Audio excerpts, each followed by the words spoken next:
Hey guys. I get asked about this really frequently, so I wanted to organize my thoughts and advice for people that want to start a YouTube channel or have a new channel. And I touched on this in my year in review, but wanted to give some more specifics about what I've learned since the 1-year anniversary of my channel was a few weeks ago. The first thing I want to talk about is making mistakes, and this is going to happen. But certain mistakes need to be dealt with differently. One of these mistakes is spreading misinformation, and I've done this accidentally a few times, and it is a virtual inevitability of having a channel. So normally I make a note in my description and then tweet a retraction. My podcast co-host, Matt Christensen, is really good about this, and when we make errors on the podcast, we always head off the next episode with a retraction. I've noticed that this is how Sargon and Dave Cullen also deal with their errors, and it is extremely important to do because it builds trust with your audience. And when my favorite YouTubers fail to do this, I really do almost always notice their silence. It's just deafening. And I've found that when I immediately admit that I made an error, it bolsters my relationship with my audience, and they generally recognize that this does happen and appreciate the retraction. In the same thread is dealing with having said things that you regret. And I've done this a few times as well, and almost without fail, when I backtrack, I regret not sticking to my initial statement. People will paint you in broad strokes, will believe you're a Nazi or a racist, almost irrespective of whether or not you hold any corresponding beliefs. So it just seems to me that if you are going to say something that creates public backlash, you will experience fewer long-term consequences and repercussions if you just stand by what you said. Unless it was particularly egregious and you really believe you made an error in judgment. Another near inevitability of starting a channel is being doxxed, even if you use an avatar. It is overwhelmingly likely that at some point you will still get doxxed. And this is a very, very stressful event because it isn't just you that suffers. And if you remember my doxing, the Riverfront Times didn't just publish my information, but the employment information and names of my brother and father. So for a week or two after this, I basically laid in bed and was completely useless. I didn't do anything for like 2 weeks. But after a while, I felt stronger, and then I felt angry, and I waged war on Daniel Hill, the editor that doxed me. People in the community will rally around you, and you will feel their support. They harassed him so much that he never resurrected his Twitter account. Like to this day, it's still deleted.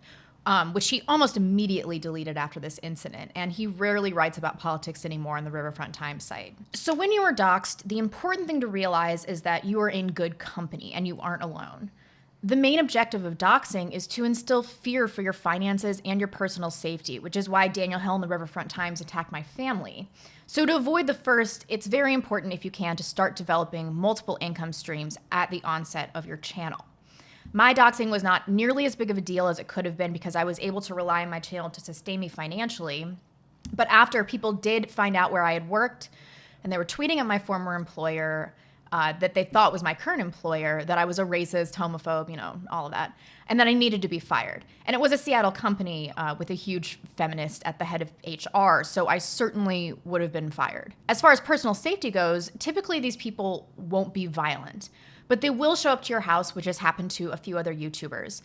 So it's important to be armed. Something that was difficult for me on my channel initially, and honestly is still something that I grapple with, is criticism and trolling and response videos. I'd imagine that most women are sensitive to comments about their appearance, and those comments are still the most difficult to deal with. All I can say in this matter is that the first time you read something truly horrible about yourself, it is really painful, but eventually, no matter how cutting these comments are, you become totally desensitized to them, and eventually they won't bother you at all. I can read basically anything about myself now, and no matter how terrible it is, I've forgotten about it completely moments later. And similarly, I used to get really upset about response videos and monitor the comments and everything. But once you've bolstered your ego and become desensitized to these things, you won't even watch the response videos. I rarely do now. In the thread of dealing with other YouTubers is the question of infighting and whether or not to partake. Nearly every time I have involved myself in some inner YouTube squabble, I've seriously regretted it.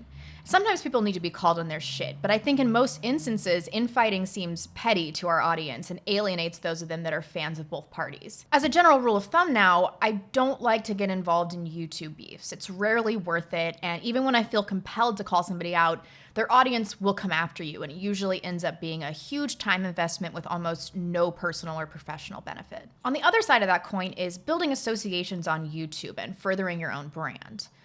I am constantly getting blamed for things that people that I've interviewed with or that have interviewed me have said, and this pisses me off to no end. Even with this in mind, I would still advise new YouTubers to, especially at the beginning of their channels, Network with a wide array of people, irrespective of their ideologies. I don't regret interviewing with anyone, even people I have vastly different opinions than.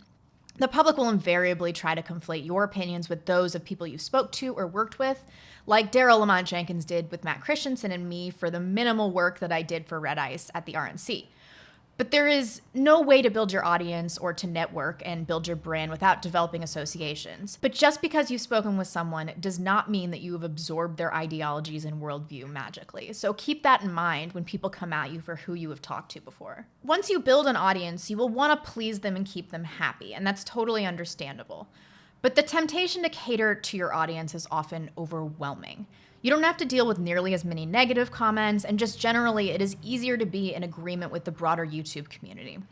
But it is a slippery slope into intellectual dishonesty, so I would advise against creating content to please your audience as much as possible. You'll probably find that you aren't constantly going against the grain anyway, since you will attract an audience with whom your content appeals to right from the start. But that shouldn't preclude you from making videos that you think may upset your audience. And this is another one where I need to follow my own advice. I completely discontinued my relationship series because of the backlash that I got from MGTOWs about my video overcoming unattractive baited qualities.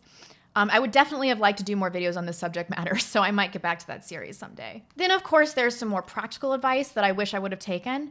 It is really important to tag your videos. I did some research that suggested that having 10 tags minimum is essential to optimize the YouTube algorithm. Also, a good webcam and microphone aren't very expensive. Audio is more important because so many people listen to YouTube as though they are in podcast format. So if possible, start right away with good equipment, especially with a good microphone. It is also important to upload regularly. I try to do it twice a week. I usually get one out a week. And I have a Wednesday call-in show and a Sunday podcast.